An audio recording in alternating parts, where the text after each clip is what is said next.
آپ کو بتائیں کہ JUIF کے سربراہ مولانا فضل الرحمان نے کہا کہ 8 فروری کے انتخابات میں ملک کے چاروں صوبوں میں بدترین دھاندلی کی گئی ہے۔ مردان میں گفتگو کرتے ہوئے مولانا فضل الرحمان نے کہا 8 فروری کا دن ملک کی تاریخ کا سیاہ ترین دن تھا۔ عوامی مینڈیٹ پر کسی کو شب خون مارنے کا حق نہیں۔ الیکشن میں چاروں صوبوں میں بدترین دھاندلی کی گئی، جبکہ پختونخوا میں بھی دھاندلی کے ذریعے اکثریت بنائی گئی۔ JUI سربراہ نے مزید کہا حکومت کے معاشی ترقی کے دعووں میں کوئی حقیقت نہیں ہے۔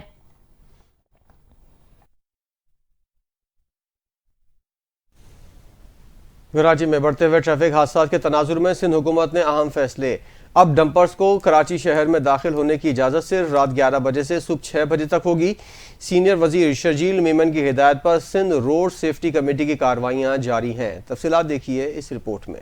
کراچی میں بڑھتے ٹریفک حادثات کے پیش نظر سندھ حکومت نے کراچی میں ڈمپروں کے داخلے پر پابندی لگا دی۔ فیصلے کے تحت ڈمپروں کو صرف رات 11 سے صبح 6 بجے تک کراچی شہر میں داخلے کی اجازت ہوگی۔ سندھ کے سینئر وزیر شرجیل میمن کی ہدایات پر سندھ روڈ سیفٹی کمیٹی کی جانب سے کی جانے والی کارروائیوں میں مجموعی طور پر 92 گاڑیوں کی جانچ کی گئی، جن میں سے 44 گاڑیوں کو چالان کیا گیا، 7 گاڑیاں ضبط کر لی گئیں اور 1 ڈرائیور کو گرفتار کر لیا گیا۔ قوانین کی خلاف ورزی کرنے والے افراد پر مجموعی طور پر 3,34,360 روپے کا جرمانہ عائد کیا گیا۔ شرجیل میمن نے کہا ٹریفک قوانین کے نفاذ کو مزید سخت بنایا جا رہا ہے۔ قوانین کی خلاف ورزی کرنے والوں کے خلاف بلا تفریق کارروائیاں جاری رکھی جائیں گی۔ سڑکوں پر بد انتظامی اور غیر قانونی گاڑیوں کو کسی صورت برداشت نہیں کیا جائے گا۔ عوام کی حفاظت ہماری اولین ترجیح ہے۔ جو بھی قوانین کی خلاف ورزی کرے گا اس کے خلاف سخت کارروائی کی جائے گی۔ سڑکوں کو محفوظ بنانے اور حادثات کی روک تھام کے لیے ہماری یہ مہم جاری رہے گی۔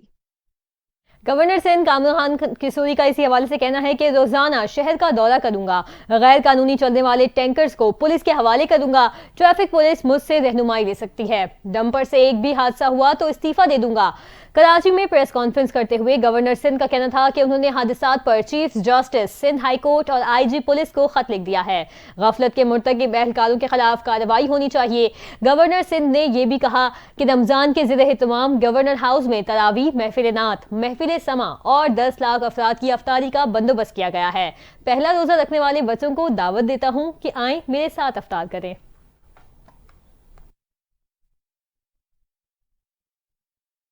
میئر کراچی مرتضی وہاب نے کراچی والوں کے لیے خوشخبری سنا دی۔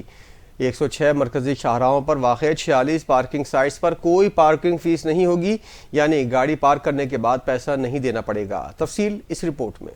کراچی میٹروپولیٹن کارپوریشن کی تمام پارکنگ سائٹس جلد مفت کرنے کا فیصلہ کر لیا گیا۔ میئر کراچی مرتضی وہاب نے کہا کہ KMC کی پارکنگ سائٹ سے جلد کوئی فیس وصول نہیں کی جائے گی۔ یہ فیصلہ عوامی مفاد میں کیا گیا ہے۔ مرتضی وہاب نے کہا کہ KMC اب اپنے پیروں پر کھڑی ہے۔ KMC کے اکاؤنٹ میں 2 ارب روپے سے زائد رقم موجود ہے۔ KMC کو 4 سے 5 کروڑ روپے کی ضرورت نہیں۔ انہوں نے کہا کہ نوٹیفیکیشن جاری کر کے پارکنگ فیس کا بوجھ ہٹا دیا جائے گا۔ KMC کے نام پر غیر قانونی پیسے لینے والوں کو گرفتار کیا جائے گا۔ مرتضی وہاب نے یہ بھی کہا کہ کراچی کی 106 مرکزی سڑکوں پر 46 پارکنگ سائٹ سے فیس نہیں لی جائے گی۔ 25 ٹاؤنز، 6 کنٹونمنٹ بورڈز میں پارکنگ فیس برقرار رہے گی۔ میئر کراچی کا کہنا ہے کہ KMC کے مالی حالات مستحکم ہو گئے ہیں، عوام کو سہولت فراہم کرنا ہماری اولین ترجیح ہے۔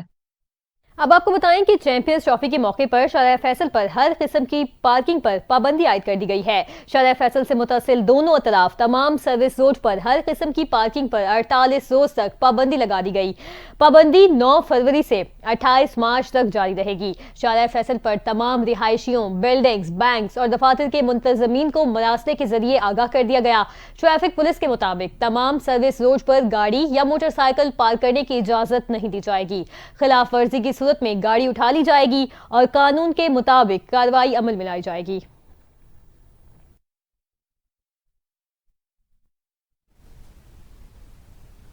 ٹاؤن چیئرمین نعیم شیخ کا ترجمان سندھ حکومت محمد علی الراشد اور صدر کورنگی جانی میمن کے ہمراہ کورنگی ٹاؤن کی مختلف UCs کا دورہ، جاری ترقیاتی کاموں کا جائزہ لیا۔ اسی بارے میں دیکھتے ہیں محسن انصاری کی رپورٹ۔ ٹاؤن چیئرمین نعیم شیخ نے کورنگی ٹاؤن کی مختلف یوسیز کا دورہ کیا اور ٹاؤن میں جاری ترقیاتی کاموں کا جائزہ لیا۔ اس موقع پر صدر ضلع کورنگی، پاکستان پیپلز پارٹی جانی میمن اور ترجمان سندھ حکومت محمد علی راشد بھی موجود تھے۔ چیئرمین نعیم شیخ کا کہنا تھا کہ ٹاؤن کی بہتری اور ترقی کے لیے ہر ممکن کام کیے جائیں گے۔ جہاں تک ممکن ہوگا عوام کو ان کی دہلیز پر بلدیاتی سہولیات مہیا کریں گے۔ سڑکوں کی جال سے لے کر گٹر کے ڈھکن تک لگائیں گے، کیونکہ یہ ہمارے لوگ ہیں اور ان کو سہولت فراہم کرنا پاکستان پیپلز پارٹی کی ذمہ داری ہے۔ ترجمان سندھ حکومت محمد علی راشد کا کہنا تھا کہ پاکستان پیپلز پارٹی ہی وہ واحد جماعت ہے جو عوام کے لیے کام کر رہی ہے اور پاکستان پیپلز پارٹی آگے بھی عوام کے لیے کام کرتی رہے گی۔ آگے بڑھیں، آپ کو بتائیں کہ راولپنڈی سے 205 افغان شہریوں کو ملک بدر کرتے ہوئے دیگر مہاجرین کو 31 مارچ تک ملک چھوڑنے کی ڈیڈ لائن دے دی گئی ہے۔ حکومت نے پاکستان میں مقیم غیر قانونی افغان باشندوں کو ملک بدر کرنے کے منصوبے کا مسودہ تیار کر لیا۔ گزشتہ روز راولپنڈی کی انتظامیہ اور پولیس نے مشترکہ آپریشن کے دوران غیر قانونی طور پر مقیم 205 افغانوں کو گرفتار کر کے ملک بدر کر دیا تھا۔ میڈیا رپورٹس کے مطابق گرفتار افغانوں کی تفتیش کے لیے حج کمپلیکس میں خصوصی سہولت مرکز بھی قائم کر دیا گیا ہے۔ حکومت پاکستان نے غیر ملکی مشن سے کہا کہ وہ 31 مارچ تک اسلام آباد اور راولپنڈی سے افغان شہریوں کی افغانستان واپسی میں تعاون کریں۔ واضح رہے کہ 2021 میں افغانستان میں طالبان کے دوبارہ برسر اقتدار آنے کے بعد بڑی تعداد میں افغان شہری پاکستان چلے آئے تھے۔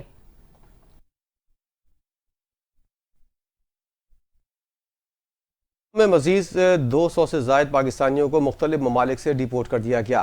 امریکہ، Japan, Korea, Senegal, Thailand سمیت 16 مختلف ممالک سے 118 پاکستانیوں کو ڈیپورٹ کیا گیا، جن میں سے کچھ کو کراچی پہنچنے پر گرفتار کیا گیا۔ امیگریشن ذرائع کے مطابق سعودی عرب سے پاسپورٹ گم ہونے، بلیک لسٹ معاہدوں کی خلاف ورزی اور غیر قانونی کام کرنے کے الزام پر 61 پاکستانیوں کو ڈیپورٹ کیا گیا۔ غیر قانونی طور پر عراق میں داخل ہونے اور زائد المعاد قیام پر 15 پاکستانیوں کو واپس بھیجا گیا، جبکہ عمان سے 7 پاکستانیوں کو غیر قانونی طور پر داخل ہونے، آجر کی جانب سے ملازمت سے برطرف کرنے اور بلیک لسٹ ہونے پر واپس بھیجا گیا۔ امریکہ میں 1 پاکستانی کو ناقابل قبول قرار دے کر واپس بھیجا گیا۔ کوریا میں بھی 1 پاکستانی کو انٹری نہیں دی گئی، جبکہ تھائی لینڈ میں ہوٹل کی بکنگ نہ ہونے اور اخراجات کی رقم کم ہونے پر 2 پاکستانیوں کو انٹری نہیں دی گئی۔ بحرین، یوگینڈا، کینیا، قبرص، مراکش، کوریا، سینیگال سے 1 پاکستانی کو ڈیپورٹ کیا گیا۔ آپ کو بتائیں کہ سندھ میں ثقافت اور سیاحت کے فروغ کے لیے ڈیزرٹ سفاری ٹرین کراچی سے عمرکوٹ کے چھو ریلوے اسٹیشن پر پہنچ گئی ہے۔ صوبائی وزیر سندھ سید ذوالفقار علی شاہ نے ٹرین کا افتتاح کیا۔ سید ذوالفقار علی شاہ خود بھی ٹرین میں سوار تھے۔ ٹرین میں مختلف شعبہ جات سے تعلق رکھنے والے افراد بھی سوار ہیں۔ چھول پہنچنے پر روایتی ملبوسات پہنے بچوں نے ٹرین میں سوار مہمانوں کا استقبال کیا۔ مہمانوں کو کل صحرائے تھر کے مختلف مقامات کی سیر کروائی جائے گی۔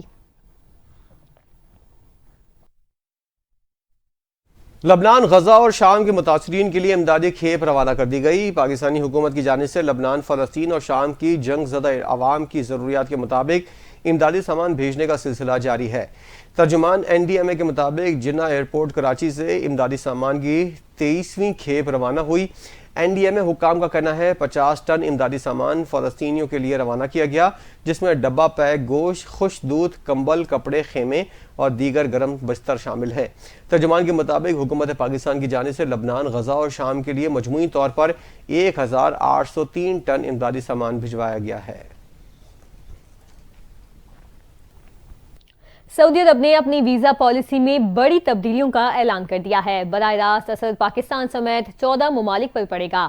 نئی ویزا پالیسی میں کون کون سی تبدیلیاں کی گئی ہیں، جانتے ہیں اس رپورٹ میں۔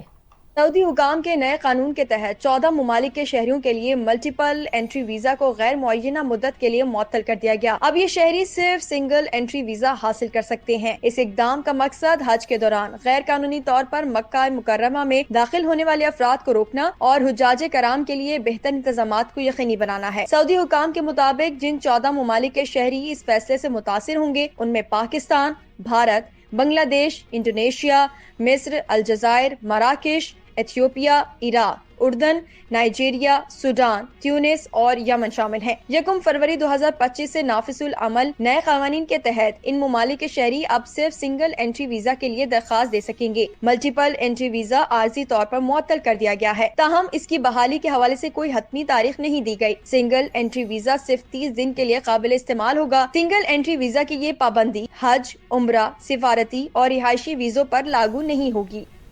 سعودی عرب نے اسرائیلی وزیراعظم نیتن یاہو کا بیان سختی سے مسترد کر دیا۔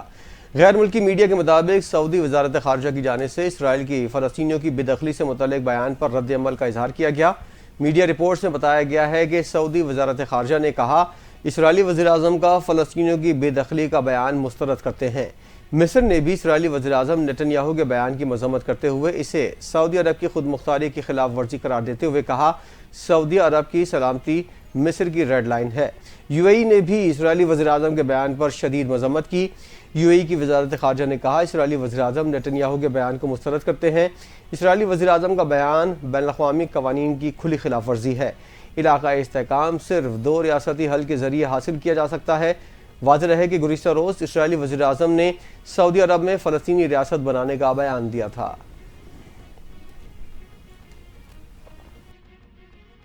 غزہ جنگ بندی معاہدے کے تحت 3 اسرائیلی غیرمعلوم کی رہائی کے بدلے میں 183 فلسطینی قیدیوں کو رہا کر دیا ہے۔ غزہ معاہدے کے تحت قیدیوں کے تبادلے کا 5واں مرحلہ مکمل ہو چکا ہے۔ مقبوضہ فلسطین کی مزاحمتی تنظیم حماس نے 3 اسرائیلی قیدیوں کو دید البلا سے رہا کیا۔ حماس کی جانب سے 56 سالہ اوہاد بن ایمی، 52 سالہ ایلی شرابی اور 34 سالہ لیوی کو رہا کیا گیا، جنہیں پہلے دید البلا میں بنائے گئے اسٹیج پر لایا گیا اور پھر ریڈ کراس کی کمیٹی کے سپرد کر دیا گیا۔ اسرائیل کی جانب سے معاہدے کے تحت رہا کیے گئے 183 فلسطینی قیدیوں میں 18 ایسے قیدی بھی شامل ہیں جو عمر قید اور 54 لمبی قید کی سزا کاٹ رہے تھے۔ اسرائیل کی قید سے رہا ہونے والے فلسطینی قیدی جو ہی مغربی کنارے پر پہنچے تو فلسطینیوں کی جانب سے ان کا بھرپور استقبال کیا گیا، پھول نچھاور کیے گئے۔ غیر ملکی میڈیا کے مطابق فلسطینی قیدیوں میں 7 افراد کو فوری اسپتال منتقل کیا گیا جو اسرائیلی فوج کی جانب سے تشدد کی وجہ سے زخموں سے چور تھے۔ معروف کشمیری حریت رہنما افضل گرو کی آج 12ویں برسی منائی جا رہی ہے۔ افضل گرو کو 9 فروری 2013 کو آزادی کا مطالبہ کرنے کی پاداش میں بھارتی پارلیمنٹ پر حملے کے فرضی کیس میں نئی دہلی کی تہاڑ جیل میں خفیہ طور پر پھانسی دی گئی۔ اس حوالے سے دیکھتے ہیں یہ رپورٹ۔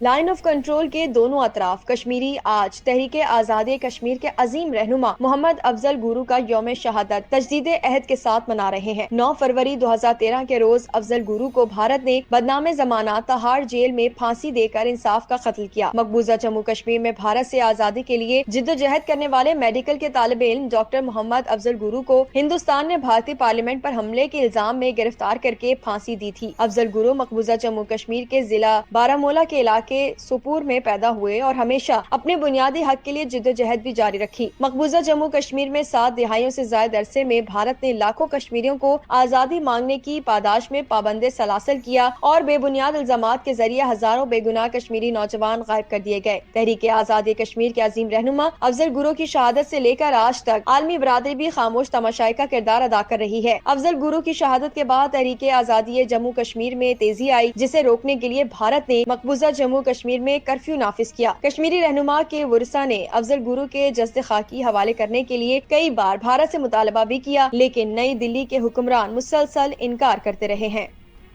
اب آپ کو بتائیں کہ پاکستان کرکٹ ٹیم کے سابق کپتان انضمام الحق اور مصباح الحق کو باقاعدہ طور پر پاکستان کرکٹ بورڈ کی ہال آف فیم میں شامل کر لیا گیا۔ انضمام الحق اور مصباح الحق کو ہال آف فیم میں شامل کرنے کی تقریب قذافی اسٹیڈیم لاہور میں منعقد ہوئی، جہاں chairman P C B Mohsin Naqvi نے انضمام الحق اور مصباح الحق کو ہال آف فیم کیپ پہنائی اور پلاک بھی پیش کی گئی۔ ہال آف فیم کیپ پہن کر انضمام الحق اور مصباح الحق نے گراؤنڈ کا چکر لگایا۔ شائقین کرکٹ نے سابق کپتانوں کا تالیاں بجا کر خیر مقدم کیا۔ چیئرمین پی سی بی نے دونوں کھلاڑیوں کو پاکستان کرکٹ کے لیے خدمات کی تعریف کرتے ہوئے کہا کہ یہ پاکستان کی خوش قسمتی ہے کہ ایسے شاندار کھلاڑی پیدا کیے جنہوں نے اپنی سکلز اور سپورٹس مین اسپرٹ کو پوری دنیا میں دکھایا۔ انہوں نے کہا امید ہے کہ ہمارے نوجوان کرکٹرز بھی ان عظیم کھلاڑیوں کے نقش قدم پر چلتے ہوئے پاکستان کرکٹ کی پوزیشن کو مضبوط کریں گے۔ تقریب کے دوران ICC چیمپئنز ٹرافی کی نمائش بھی کی گئی، جہاں سابق کپتانوں نے ٹرافی کے ساتھ تصویر بنوائی اور ٹرافی کو اٹھایا۔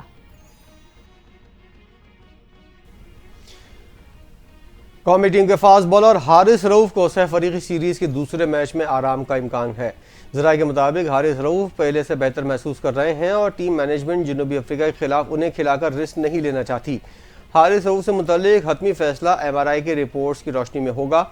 گزشتہ روز سہ فریقی سیریز کے پہلے میچ میں حارث رؤف 6 اوورز کرانے کے بعد انفٹ ہو کر گراؤنڈ سے باہر چلے گئے تھے۔ سہ فریقی ون ڈے سیریز کا دوسرا میچ کھیلنے کے لیے قومی ٹیم آج لاہور سے کراچی روانہ ہوگی۔ قومی ٹیم کل نیشنل اسٹیڈیم میں ٹریننگ کرے گی۔ 12 فروری کو پاکستان اور جنوبی افریقہ کے درمیان میچ ہوگا۔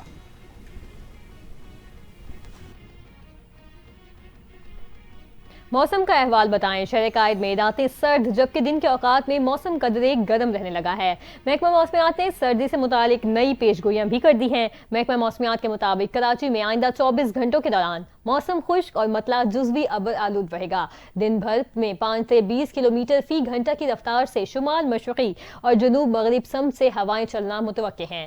شہر میں آج کم سے کم درجہ حرارت 12 ڈگری سینٹی گریڈ ریکارڈ کیا گیا۔ صبح ہلکی دھند کے باعث حد نگاہ 2.5 کلومیٹر ریکارڈ کی گئی۔ محکمہ موسمیات نے ملک کے مختلف علاقوں میں بارش اور برفباری کا امکان ظاہر کیا۔ اسلام آباد میں آج موسم سرد اور مطلع جزوی ابر آلود رہے گا، جبکہ شمال مغربی بلوچستان، خیبر پختونخوا، کشمیر اور گلگت بلتستان میں چند مقامات پر ہلکی بارش اور برفباری کا امکان ظاہر کیا گیا۔ گزشتہ روز لیہ میں درجہ حرارت